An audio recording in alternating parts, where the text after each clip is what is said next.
زي ما عودناكم دايما بيكون معانا كل المخترعين وكل اصحاب العقول المتفتحه اللي بيفكروا بره الصندوق وبيحاولوا يعملوا حاجات تفيد البلد وتفيدهم هم كمان. النهارده معانا 2 من المخترعين عملوا اختراعات مهمه جدا هنتعرف عليها دلوقتي. نرحب بيهم معانا في الاستوديو محمود عامر مخترع كرسي متحرك للمعاقين وطياره بدون طيار وحاجات كتير جدا هنتكلم عليهم دلوقتي. ازيك يا محمود؟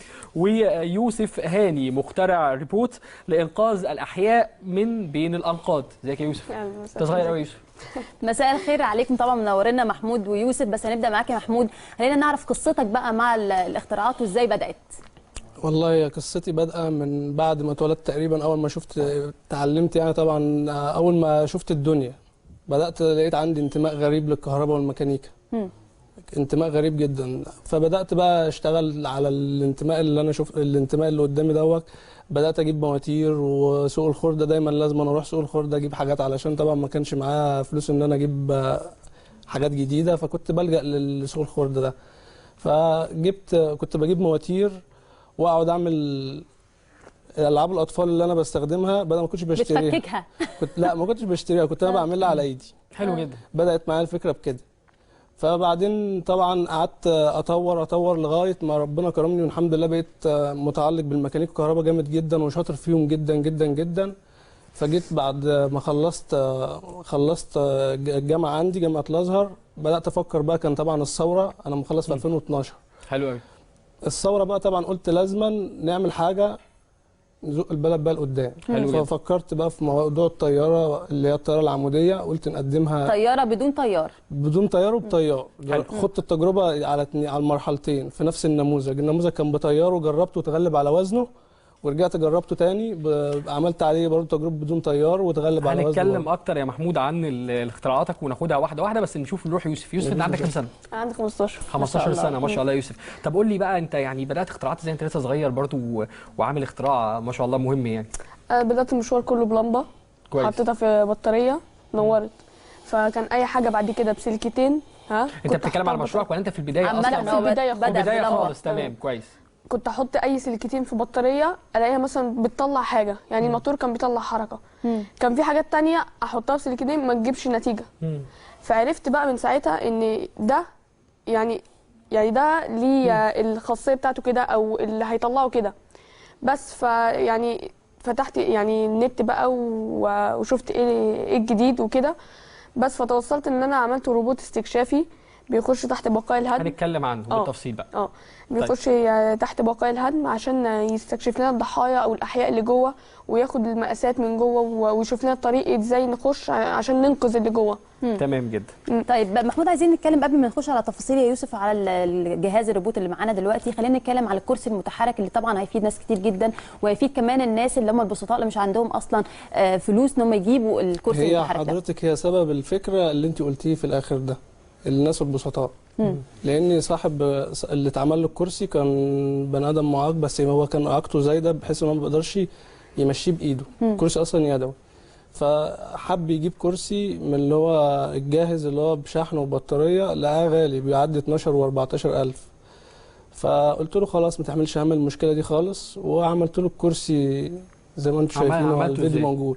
عملته يعني كلمنا عن الموتورين بتوع مكان تصوير. جبتهم وركبتهم في الكرسي، وعملته بدراع بلاي ستيشن عشان يتحكم فيه بكل سهوله. ده الفيديو معانا على الهوا، ممكن تشرح لنا بقى ده على فكره اللي قاعد على الكرسي ده جارنا، مش تعبان ولا حاجه، بس نظر لنقل المعاق من مكانه كان صعب شويه، جبته عشان هو يجربه في الاول. ده دراع بلاي ستيشن هو اللي بيتحكم في الكرسي كله. بيجيبه يمين وشمال كل حاجه زي ما انت شايفه حضرتك على الشاشه. طب فكرت في الفكره ازاي وعملته ازاي كمان؟ والله انا دايم في كده. انا دايما ما بحبش اشتري حاجه من اللي جايه من بره، طالما معايا امكانيات ان انا اعملها بعملها. يعني انت مثلا بتشوف نموذج وبتقلده، ولا انت الفكره من عندك؟ لا، ده ما حدش قلده ولا حد عمله، والونش برضه عامل ونش ما حدش قلده، بس الطياره هي اللي طبعا فكره تخص. بس كلمنا بالاخص عن الفيديو اللي احنا بنشوفه عن الكرسي المتحرك اللي هو بدراع البلاي ستيشن. برضو التحكم ده عملته ازاي؟ الفكره حطيت ده يعني ازاي اصلا ركبت الدراع مع الكرسي؟ اشرح لنا اكتر الفكره. ما هي دي فكره دي فكره كهرباء معقده مش فاهمها غير فنيين.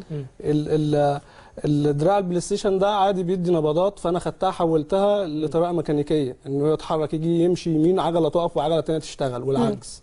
ويرجع ورا وبرضه يحصل العكس عادي. كل ده بيتحكم بكل زرار له حركه. بس انت جبت ده كرسي قد عادي خالص ده وركبت كرسي عليه عادي بس الوحده دي؟ المعاق هو اللي كان جايبه. انت حاطط فيه ايه تاني كرسي؟ انت بتقول مواتير؟ موتورين ورا في العجله من ورا، احنا شايفينهم في الفيديو وبطاريتين. برضو. تمام. طب قلت تكلفه الكرسي، انت قلت الكرسي الجاهز بيتكلف 12 14000 جنيه. لا ده ما عداش 300 جنيه. 300 جنيه ما شاء الله. لان الموتورين اللي فيه جايين بالكيلو من الخرد. ولما يجي يتباع ب 300 جنيه ولا لا ده طبعا أزيد؟ دي حاجه انا عمري ما اعمل حاجه زي كده وابيعها. انا اجتهادي كله قلت لهم انا اللي هجيبه هتدفعوا انتوا ثمن، لكن اجتهادي وشغلي وتعبي مش عايز ثمن. طب قول لي يا محمود، هل لو انت حبيت بقى، يعني عشان الناس العاديه، ده مثلا انت عملته لحد حاله خاصه قريب منك او تعرفه، اللي في ناس عاديه تانية كتير في البلد مش عايز يجيب كرسي بس مش هيقدر يجيب ابو 12 و 13000 ده طبعا. تفتكر لو انت حبيت تعمل كرسي تاني متحرك عادي بالكهرباء للمواطن العادي او البسيط، ممكن يبقى تكلفته كام او ينزل السوق يبقى تكلفته كام بقى؟ مش هيتعدى ان شاء الله 2000 جنيه بقى، بس هيبقى حاجه تانية خالص. 2000 جنيه 1000 ونص، وهيبقى طبعا كل كرسي فيه مميزات هتحدد ثمنه. كويس جدا. على حسب المميزات اللي في الكرسي. تمام. طيب يوسف بقى، كلمنا عن الروبوت اللي قدامنا ده وقول لنا بالتفصيل هو بيعمل ايه. هو بيخش تحت الانقاض او بقايا لا الهدم. الفكره الاول اللي جات لك منين وبدات ازاي وتطورت لحد ما بقت كده؟ انا جات لي من العماير اللي كانت بتتهدف في الاسكندريه. كانوا بيقعدوا ايام عشان يعرفوا يخشوا او يعرفوا يشوفوا قد ايه واحد ميت او كم واحد حي. فانا جات لي الفكره ان ده احنا صعب ان احنا نخش، يعني هتبقى ليه عمليات ترتيب، انما ده بالكاميرا اللي فيه وحجمه الصغير ان هو هيخش جوه ويعرف لنا الطريق السليم. طب ما في انقاض مثلا هيعديها ازاي؟ هو يعني يعني انا بالتحكم بتاعي هختار اسهل طريق. وابسط طريق. طيب برضو عايز اسالك على حاجه بخصوص الروبوت ده، هل ده طبعا ده تصور اولي ده او ماكيت ليه؟ هل النسخه بقى المفروض تبقى موجوده؟ هل مجهزه انها مثلا وارد ان هو تحت الانقاض يقع عليه حاجه طوبه بقايا انقاض يعني. حاجه تقع عليه؟ فهل هيبقى مجهز لان هو يستحمل الحاجات ديت؟ هو انا لسه شغال عليه ان انا بغلفه كله بالحديد. تمام. الحديد اللي ما بيتطبقش ما بيتنيش. كويس. بس يعني الحاجات برضو اللي هتتحط فيه اللي هو الاشعه تحت الحمراء والاشعه الليزر، حاجات يعني زي ممكن ما تتكسر. استاذ محمود زي ما استاذ محمود قال عايزه فلوس كتير، يعني عايزه موارد. ف وكمان حاجات مش في مصر اساسا، في حاجات في مصر وفي حاجات مش في مصر. ففي حاجات مهمه فيه مش في مصر، فعايزه تيجي من بره، والحاجات دي برضو صعبه ان هي طيب تيجي نجرب الروبوت هيمشي ازاي؟ هو اللي هجربه دلوقتي الحركه بتاعته هتبقى عامله ازاي. اوكي. تمام. ورينا. انت هتفتح دلوقتي الباتري انا هفتح بتاعته دلوقتي. كويس. دي الحركه بتاعته قدام وورا واليمين والشمال. هو في ايدين كمان، بتعمل ايه الايدين؟ الايد يعني بلاش الايد دلوقتي بس حركوا لنا بس قول لنا بعد شويه الايد بتعمل ايه. ماشي. ده يتحرك بقى يمين وشمال او ورا لقدام. وهو مزود كمان بكاميرا زي ما احنا شايفين وفيها الكاميرا فيه. طيب في حاله ان هو لو حصل له حاجه، يعني لقى مثلا في طوبه هتقع، لا في مثلا طوبه هتقع عليه او هيصطدم بحاجه، انا اعمل له يعني زي القنفذ.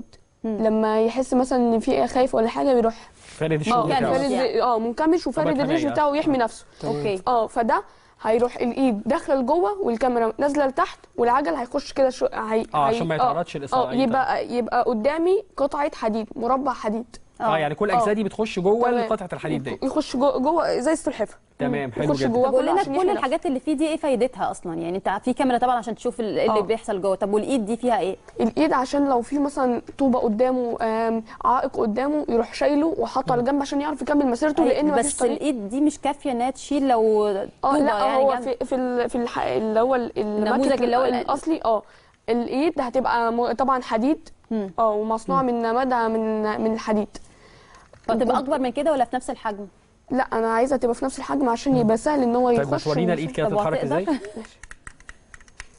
دي الكاميرا. الكاميرا بتروح يمين وشمال. الكاميرا حركه تاني. دي الكاميرا. برضو بعد التطوير في الاصلي الكاميرا تبقى واي فاي. حلو جدا. عشان تجيب صوره عشان تبقى اسهل، بدل اصل ده دلوقتي السلك يتوصل باللابتوب وهيبقى الانسان الالي ليه مساحه صغيره جدا بالسلك. فاحنا عايزين نخش جوه خالص. كويس. فالكاميرا الواي فاي هتوفر لي حاجات كتيره جدا. طيب والايد بقى بتتحرك ازاي؟ اهي دي المفروض بتشيل الحاجه. بتشيل. دي بتشيل اللي قدامه. فجات لي برضو الفكره دي ان هو لو لقى حاجه قدامه كده هتبقى يوسع سد، لنفسه كده. وكده هتبقى سد يعني. ما هو مفيش الا الطريق ده. انا طب ثانيه واحده، لو وقعت قدامه صخره مثلا، ما الصخره دي لازم تتفتت او تتكسر الاول عشان يقدر انه يشيلها، بالايد الصغيره دي مش هيقدر يشيل حاجه كبيره. لا يعني لو حاجه كبيره زي دي بتبقى في احتمالات بقى. ايه بقى؟ ان هو يا اما ياخد طريق تاني، يا اما ان هو بعد التطوير لمرحله قصوى ان هو يقدر يفتت اللي قدامه، بس هيبقى اكبر من كده طبعا. طيب لا بس عايز اضيف لك برضو حاجه يا يوسف في المشروع بتاعك، بس بعد ما تطوره العجل ما يبقاش مدور. ايوه لا انا عامله زي بتاع الدبابه دفع رباعي. انما ده يعني سرعته حلو جدا ان كمان يعني في لفته جميله عايز احييك عليها يا محمود، ان في روح تعاون عند انت مخترع وهو مخترع اصغر منك. هو مش تنافس يعني. ده حلو جدا. هو برضه ضاف لي نبذه ان انا استخدم بدل مواتير عواميد الهيدروليك. انا كنت بفكر اللي قال لك فيها كده. انا كنت بفكر فيها والله ما بس شاء الله عليك يا محمود. كنت بفكر فيها بس ما لقيتهاش يعني. دورت اللي هي الصغيره بالمقاس الصغير ما لقيتش. طيب محمود تعالى نتكلم بقى على الطياره اللي انت فكرت فيها بعد ثوره 2011 25 يناير. ايه بقى الطياره حكايتها ايه؟ الطياره حكايتها ان انا فكرت اعمل حاجه اديها للبلد. انا دورت على حاجه نكون احنا بنصنعها ما لقيتش حاجه البلد بتصنعها. كويس. فغيرت على بلدي طبعا زي اي شاب. فبدات افكر في حاجه اعملها تفيد البلد، يعني تبقى تلفت انتباه البلد او تبقى رساله للبلاد اللي حوالينا ان احنا نعرف نصنع. حلو قوي. جيت طبعا قلت اعمل طياره. اعمل طياره اللي هي طياره شراعيه. قلت اعمل طياره شراعيه، لقيت ان الطياره الشراعيه عايزه مطار وفكرتها سهله مش صعبه. فقلت لازم اعمل طياره عموديه ودي معقده شويه في ميكانيكتها، والحمد لله عملت طياره وزنها 400 كيلو وتغلبت على وزنها. اي بس كل الطياره دي معموله من الخرده. من الخرده حديد كله. فازاي بقى قول لنا ازاي اصلا تعمل طياره كلها من الخرده؟ حديد بالكيلو. ما هو انا عندي كل معداتي شنيور ومكنه لحام وصاروخ. وتجمعهم مع بعض. على فكره في صوره معايا ليها وهي منظره فعلا خرده قبل ما تترش بقى وتتجهز بالشكل ده، يعني كده شكلها جميل جدا. ده قبل ما تتدين كان شكلها محمود انت قلت دلوقتي حاجه ان هي طياره عموديه، فعايزين برضه توضح لنا اكتر يعني ايه طياره عموديه؟ يعني طياره عموديه يعني طياره بتطلع في مكانها وتنزل في مكانها، ما بتحتاجش مطار. يعني تمام. في مكانها وتطلع في مكانها بتتناور. طيب ايه فايدتها بقى الطياره اللي انت عملتها دي؟ فايدتها طبعا للجيش. دي مشروع ما يخصش غير الجيش، وبعدين ممكن كمدني يشوفوا له يعني مثلا كاسعاف طاير للمدنيين. تمام. طيب انت بتقول دلوقتي الطياره دي فايدتها للجيش، هل تواصلت مثلا مع الجيش المصري؟ لا بشكل ودي. ناس ياما كلمتني وناس كتير كلموني، لكن بشكل رسمي تقريبا لسه. طب ليه ما عملتش ده؟ ليه ما حاولتش تروح تقول لهم انا عندي فكره عايز يعني ممكن هم ما حدش هيعرف عن اختراعك، انا عندي اختراع اهو يا جماعه حد يشوفه. ماشي. هو الكلام ده كله من اسبوع يعني لسه بقالوش فتره، فانا لسه ان شاء الله هبدا اتحرك. بقالها قد ايه يعني من 2011؟ انا قعدت سنه شغال، لاني طبعا انا ماليش دخل. انا خلصت الجامعه وبدات اشتغل بايدي. عندي ورشه صغيره كده بشتغل فيها في الاجهزه المنزليه، وفي اي حاجه فيها ميكانيكا، اي حاجه تخص الميكانيكا والكهرباء كنت بشتغل. انت كليه تربيه يعني بعيد خالص عن الاختراعات والحاجات دي كلها. الحمد لله. اصل دي موهبه انا ما عرفتش انميها واخش هندسه بسبب انا ضعيف في بقيه المواد. كنت شاطر في الهندسه بس ما شاء الله عندك اختراعات هايله يعني الحمد ما شاء لله. الله. ما هو ده بسبب ان انا مقترن بالميكانيكا والكهرباء جامد، بحبهم قوي يعني. ودايما بجرب وشغال عليهم. طيب يوسف انت كمان انت الاختراع بتاعك مهم في اسكندريه كمان تحديدا. كل يوم بنسمع عن بيوت بتقع في مشاكل بسبب تاكل البيوت وحاجات. ما حاولتش تتواصل مع حد عشان تقول له انا عندي اختراع شوفوه يا جماعه ده هيفيدكم وهيفيد البلد؟ هو عندنا انا عرضت الاختراع بتاعي على الاداره عندنا في المدرسه. الاداره بتاعت المدرسه. عرضت عليه. طبعا قاموا بشغل كبير جدا، حتى لدرجه ان هم وصلوني لسياده الوزير التربيه والتعليم. طب كويس. متصور معاه واداني شهاده، واخدت شهاده برضو من المدرسه، وخدت شهاده من دكتور سيد الفقي اخو ابراهيم الفقي الله يرحمه. الله يرحمه. وخدت بعد الشهادات يعني في حاجه ممكن تتنفذ اصلا على ارض الواقع وان هم كمان يساهموا فيها الجهات المعنيه؟ هو سياده الوزير اداني منحه لامريكا في الاجازه الكبيره، وسفاره كندا اتصلت بيا وقالت لي احنا عايزينك وما اعرفش ايه، بس الاداره ما رضيتش. قالت له لا. محمود احنا بنشكرك جدا على وجودك معانا، ونتمنى لك التوفيق ان شاء الله، ويا رب نشوف مشروعك بيتطبق على ارض الواقع، ونشوف الطياره موجوده، ونشوف اختراعات بايد مصريه ان شاء الله. يوسف احنا كمان بنشكرك جدا، ويا رب في يوم من الايام نلاقي روبوت مصري داخل بيكتشف تحت الانقاض. اكيد الفتره الجايه ان شاء الله هتبقى كويسه قوي ان بالنسبه شاء الله يا رب للبلد باذن الله، بالعقول اللي زيكم وبكل الشباب اللي زيكم اللي عندهم طموح وعندهم افكار وبيفكروا. شكرا ليكم جدا. شكرا جدا. بعد الفاصل فريق ويلرز، استنوهم.